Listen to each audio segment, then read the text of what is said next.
EU and US have seemingly made up their minds to get rid of Zelensky and let his regime sink into the darkness. So down and out, Ukrainian president is resorting to holding Europe to ransom. Ukraine has declared it won't allow Russian oil to be pipelined to Central Europe, a move expected to rub salt into EU's energy wounds. However, not Ukraine, it's Iran, which is expected to make the most out of it. Hi and welcome to TFI Global, the foreign affairs and geopolitical analysis arm of the TFI Media Group. I'm your host Atul Mishra, and if you haven't subscribed to the TFI Global channel yet, hit the subscribe button right away. Russian pipeline monopoly Transneft said on Tuesday that Ukraine has blocked flows of Russian oil pipelines to regions of Central Europe since the beginning of this month. Apparently, it turns out that Zelensky's lust for Russian money is driving his anti-Europe actions. Western sanctions prevent Kiev from taking transit fees from Moscow. So Ukraine is resorting to energy blackmailing Europe. However, this is not the first time Ukraine has done something of this sort. In May too, it had halted the flow through Sokranivka, a transit point in Ukraine that carried approximately a third of the gas pumped from Russia to Europe.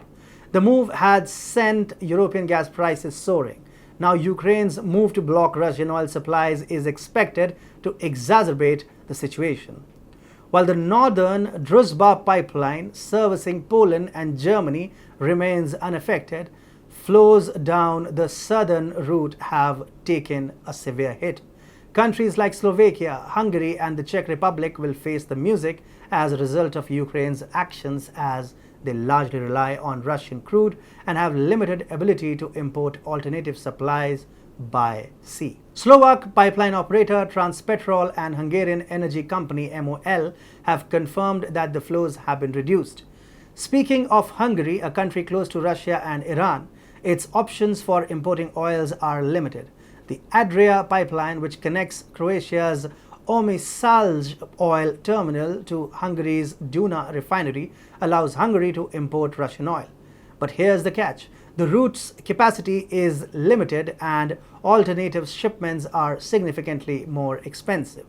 The fact that Slovakia must buy oil through Hungary limits its choices for alternative oil imports even further. The Czech Republic may look for its supplies through the Transalpine pipeline. However, traders warned that the route is operating at or near its maximum capacity and might not prove sufficient to meet extra requirements. To put things in perspective, Russia supplies around 250,000 barrels per day via the southern leg of the Druzhba pipeline.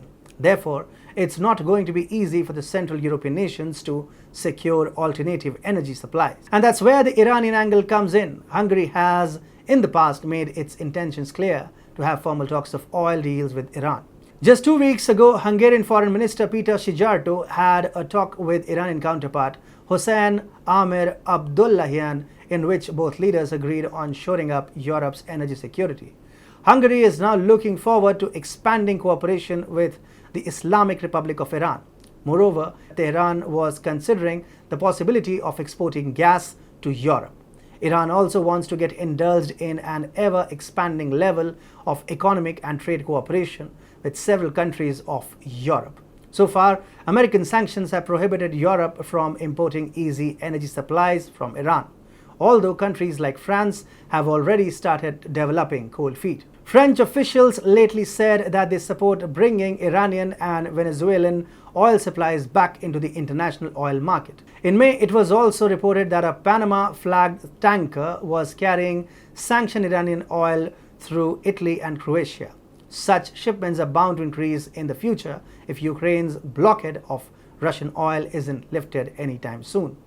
Remember, 26.9% of Europe's total crude oil imports come from Russia, and if Russian oil imports are to be gotten rid of, Iran seems like the only viable option available for Hungary and other European countries.